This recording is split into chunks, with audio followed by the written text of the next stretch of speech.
आत्मा का सफर। यह हमें बताता है कि हमारी आत्मा इस संसार में कैसे आई और कैसे यहाँ से मुक्ति मिल सकती है। यह बच्चों के लिए लिखी गई पुस्तक के आधार पर बनाया गया है, लेकिन बड़े लोग भी इसका पूरा लुत्फ उठा सकते हैं। उनको भी इस जानकारी को प्राप्त करके खुशी प्राप्त होगी, मुझे यही उम्मीद है। परमात्मा प्रेम का अलौकिक प्रकाश सागर था। इस विशाल सागर में प्रकाश की लाखों करोड़ों बूंदें थीं, जो गहरी नींद सो रही थीं। क्योंकि वे सो रही थीं, उन्हें इस बात का अनुमान नहीं था कि परमात्मा कितना आकर्षक और प्रकाशवान है। हर एक बूंद प्रकाश के अथाह सागर परमात्मा का छोटा सा अंश थी। प्रकाश की हर नन्ही बूंद आत्मा कहलाई। तुम भी इन्हीं नन्ही बूंदों में से एक हो। अचानक परमात्मा के अंदर सृष्टि रचना की मौज उठी। उसने अपने में से शब्द और प्रकाश की जगमगाती अद्भुत लहर प्रकट की और इससे संपूर्ण सृष्टि की रचना कर दी। परमात्मा ने बनाए आकाश, ग्रह, सूर्य, चांद और सितारे बनाए, पर्वत, वादियां और रेगिस्तान, समुद्र, झीलें, नदियां और नाले, अत्यंत भव्य और सुंदर बनी है सृष्टि। परंतु इसका आनंद लेने के लिए इसमें कोई प्राणी नहीं था। इसलिए परमात्मा ने एक नाटक रचने का फैसला किया। उसने अपनी आत्माओं को पात्र और नवरचित सृष्टि को रंगमंच बनाया। वह स्वयं निर्देशक बना और अपने नाटक का नाम उसने जीवन रख दिया। लगभग सभी आत्माएं उसके नाटक में भाग लेना चाहती थीं। इसलिए परमात्मा ने उनसे कहा कि तुम प्रकाश के सागर अपने घर को छोड़कर सृष्टि के रंगमंच पर अभिनय करने के लिए नीचे जा सकती हो। लेकिन उन नन्ही बूंदों में से कुछ ऐसी थीं जो इस रचना में आने को बिल्कुल तैयार नहीं थीं। वे अपने स्वामी के साथ घर में ही रहना चाहती थीं।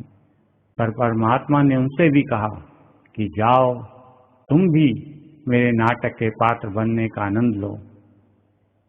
तब परमात्मा ने हर आत्मा पर जो उसके साथ रहना चाहती थी मोहर लगा दी और उनसे वादा किया कि एक दिन मैं तुम्हें वापस तुम्हारे असली घर यहाँ अपने पास बुलवा लूंगा।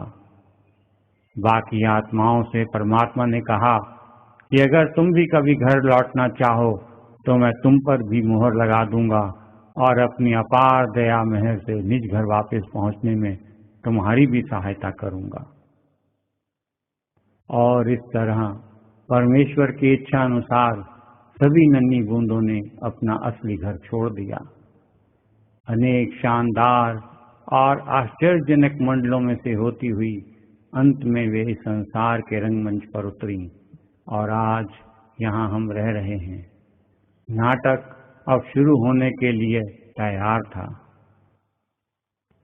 परमात्मा ने आत्मा को एक पोशाक पहना दी ताकि प्रकाश की हर नन्ही बूंद उसके नाटक जीवन में अपनी भूमिका निभाने के लिए तैयार हो जाए।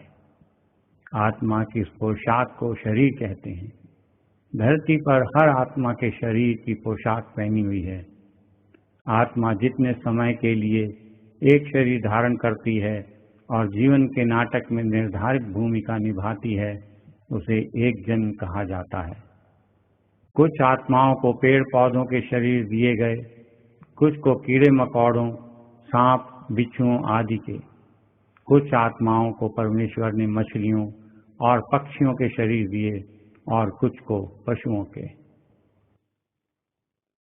कुछ आत्माओं को उसने दी सबसे अद्भुत दात, मनुष्य शरीर। शरीरों की पोशाक पहने आत्माएं भिन्न भिन्न दिखाई देती हैं, पर अलग अलग शरीरों में छिपी ये सब प्रकाश और प्रेम की एक सी नन्ही बूंदें हैं। हम सब एक ही परिवार के सदस्य हैं, क्योंकि एक कुल मालिक परमात्मा ही सबका पिता है। हमें हर प्राणी के साथ दया, नम्रता और प्रेम का व्यवहार करना चाहिए, क्योंकि हर प्राणी के अंदर आत्मा का वास है। संसार में जो भी जीव हमें दिखाई देते हैं, उन्हें 5 श्रेणियों में बांटा जा सकता है। अगर उन्हें एक सीढ़ी पर देखें तो इस प्रकार दिखाई देंगे। हम मनुष्य सीढ़ी के सबसे ऊपरी डंडे पर हैं, क्योंकि हम समझ सकते हैं कि हम आत्माएं हैं, प्रकाश के महासागर की बूंदें हैं, केवल नाटक के पात्र नहीं। मनुष्य के सीढ़ी पर सबसे ऊपर होने में एक और भी अद्भुत रहस्य है, जिसका तुम्हें जल्दी ही पता चल जाएगा। पशु सीढ़ी के चौथे डंडे पर हैं, वे मनुष्य से नीचे हैं, क्योंकि वे यह समझ नहीं सकते कि वे आत्माएं हैं। पक्षी तीसरे डंडे पर हैं, वे उड़ तो सकते हैं, पर बुद्धि उनमें पशुओं से कम है। मछलियां, सांप, बिच्छू, कीड़े मकोड़े आदि दूसरे डंडे पर हैं, उसमें पक्षियों से भी कम बुद्धि है। पेड़ पौधे सबसे नीचे हैं, वे सबसे निचले दर्जे के जीव हैं। वे ना तो सोच सकते हैं, ना अपनी जगह से ही हिल सकते हैं। यह आत्मा ही है जो शरीर को जीवित रखती है, उसे भागने, दौड़ने, उछलने, कूदने, तैरने और उड़ने के योग्य बनाती है। जब नाटक में आत्मा की भूमिका समाप्त हो जाती है, तो यह शरीर की पोशाक उतार देती है। तब शरीर की मृत्यु हो जाती है, वह निर्जीव हो जाता है, न सांस ले सकता है, न हिल-डुल सकता है। पर आत्मा कभी नहीं मरती। तुम्हारी आत्मा परमात्मा की एक प्रकाशमय बूंद है, इसलिए वास्तव में तुम सदा जीवित रहते हो। क्या तुम जानते हो कि जब आत्मा शरीर की पोशाक उतार देती है, तब वह कहाँ जाती है? वह नए शरीर में एक नई जिंदगी शुरू करती है। उसे सृष्टि के रंगमंच पर एक अन्य भूमिका दे दी जाती है और एक नई पोशाक पहना दी जाती है। इसी को जन्म कहते हैं। आत्मा किसी भी प्राणी के रूप में जन्म ले सकती है। हो सकता है कि एक दिन में तुम सेब के वृक्ष की भूमिका निभाओ और दूसरे जन्म में बाघ या मछली की पोशाक पहनो। यह भी हो सकता है कि तुम एक हिंदुस्तानी लड़के या एक अमेरिकन लड़की की भूमिका निभाओ। परमेश्वर यह देखकर प्रसन्न होता है कि हर आत्मा जीवन के नाटक में उसकी दी हुई भूमिका को खुशी खुशी स्वीकार करती है। जीवन एक नाटक, एक विशाल चक्र जैसा है। अभिनय कर रही आत्माएं इस चक्र में घूमती रहती हैं। एक शरीर से दूसरे शरीर में चली जाती हैं, एक पोशाक उतार कर दूसरी पहन लेती हैं।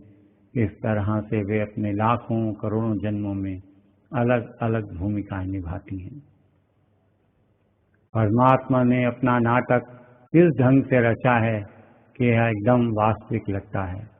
इसलिए उसकी आत्माएं यह बिल्कुल भूल जाती हैं कि वे केवल अभिनय कर रही हैं।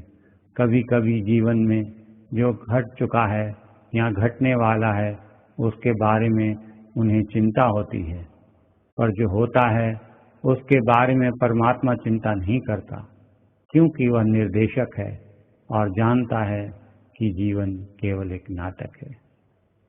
परमात्मा अपनी आत्माओं को सुंदर ढंग से नाटक खेलते देख खुश होता है, इसलिए उसके खेल का आनंद लो।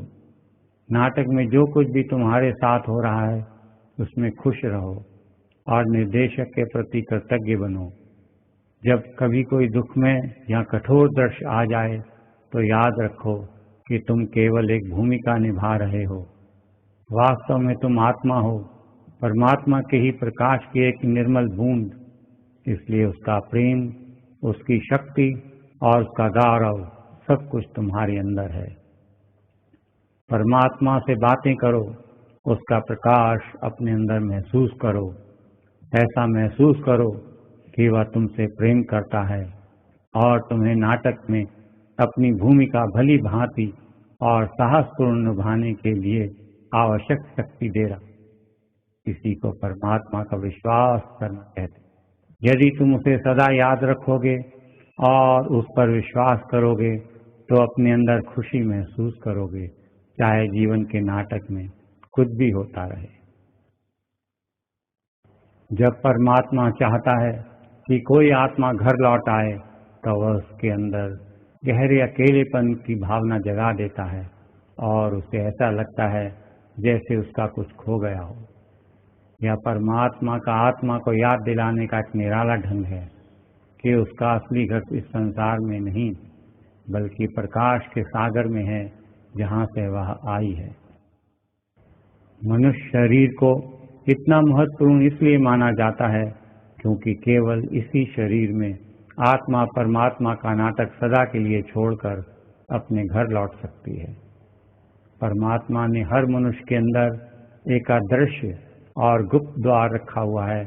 यह द्वार एक गुप्त मार्ग की ओर खुलता है जिस पर चलकर आत्मा अनेक आश्चर्यजनक मंडलों में से होती हुई प्रकाश के सागर परमात्मा तक पहुंच सकती है। और ठीक वैसे ही जैसे परमात्मा ने शुरू में वादा किया था, वह दया और प्रेम से परिपूर्ण अपने ही परम शक्ति को नीचे संसार में भेजता है ताकि वह मोहर लगी आत्माओं को ढूंढकर उनके निज घर वापस ले आए। इस परम शक्ति को सतगुरु कहते हैं। सतगुरु ने हमारे तुम्हारे जैसा ही मनुष्य शरीर धारण किया होता है, पर सतगुरु वास्तव में प्रकाश के सागर परमात्मा की अद्भुत लहर होता है। यह जीवन के नाटक में से मोहर लगी आत्माओं को चुनकर घर वापस ले जाने के लिए ही संसार में आता है। ये आत्माएं सतगुरु की ओर इस तरह खींची चली जाती हैं जैसे मधुमक्खियां शहद की ओर। सतगुरु हमें हमारे असली घर के बारे में बताता है और हमारे अंदर परमात्मा का प्यार भर देता है। जब कोई मनुष्य सच्चे दिल से प्रकाश के सागर में वापस जाना चाहता है तो उसे सतगुरु उसकी युक्ति सिखा देता है। उस आत्मा को वह अपनी आत्मा का स्पर्श प्रदान करता है जिसमें दोनों प्रेम के अटूट बंधन में बन जाते हैं। सतगुरु उस आत्मा को घर वापस पहुंचाने का वचन देता है। सतगुरु उस मनुष्य को सिखाता है कि कैसे आंखें बंद करके शांत और स्थिर बैठकर प्रेम पूर्वक परमात्मा को याद करना है। ऐसा करने से वह कुछ समय के लिए जीवन के नाटक में अपनी भूमिका के बारे में सब कुछ भूल जाता है। उसका मन इतना शांत और स्थिर हो जाता है कि उसे अपने अंदर परमात्मा के घर से आ रहे शब्द की लहरों का अद्भुत संगीत सुनाई देने लगता है और उस शब्द धारा का चमचमाता प्रकाश दिखाई देने लगता है जो महासागर परमात्मा में ही वापस जा समाता है। एक दिन गुप्त द्वार खुल जाता है और उसके पीछे छुपा हुआ रास्ता दिखाई देने लगता है। हर्ष से पुलकित आत्मा दहलीज को लांघकर एक नए आकर्षक जगत के सितारों में जगमगाते प्रकाश में प्रवेश करती है। हर रोज शब्द और प्रकाश की संगीतमयी ज्वल धारा के साथ आत्मा उस गुप्त मार्ग पर आगे ही आगे बढ़ती चली जाती है और फिर प्रकाश से जगमगाते उस मंडल में एक विचित्र घटना घटती है। आत्मा को आनंद विभोर कर देने वाला एक दिव्य दृश्य दिखाई देता है। सद्गुरु का अद्भुत नूरी स्वरूप, केवल शब्द और प्रकाश की धारा का बना स्वरूप, खुशी से नाचती हुई आत्मा उसमें समाकर सद्गुरु के प्रेम प्रबल प्रवाह में बहती हुई अपने घर की ओर खींची चली जाती है। यह गुप्त मार्ग सद्गुरु और आत्मा को अनेक सुंदर अनूठे अलौकिक मंडलों में से ले जाता है और अंत में आखिरी मोड़ मुड़ते ही वे क्या देखते हैं? दूर, बहुत दूर उनका स्वागत कर रही घर के प्रकाश की उज्जवल किरणें परमात्मा से मिलने के लिए आतुर और प्रेम में डूबी हुई आत्मा तेजी से आगे बढ़ती जाती है जब तक कि वह परमात्मा के द्वार पर नहीं पहुंच जाती। और फिर प्रकाश की कौन में द्वार खुलता है। सद्गुरु आत्मा को, उस नन्ही बूंद को पुनः उस प्रकाश के महासागर में विलीन कर देता है और परमपिता परमात्मा में समाई आत्मा सदा के लिए सुख, शांति और आनंद में रहने लगती है।